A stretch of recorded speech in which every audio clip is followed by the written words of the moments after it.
old cowpoke went riding out one dark and windy day.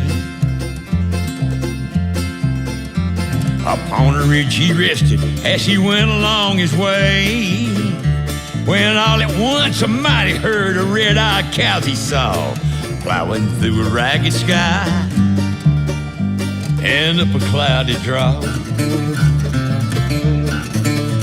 Their brands were still on fire and their hooves were made of steel. Their horns were black and shiny and their hot breath he could feel, and a bolt of fear went through him as they thundered through the sky.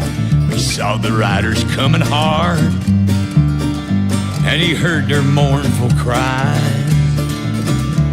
Yippee-hi-hey, yippee-hi-oh. Those riders in the sky.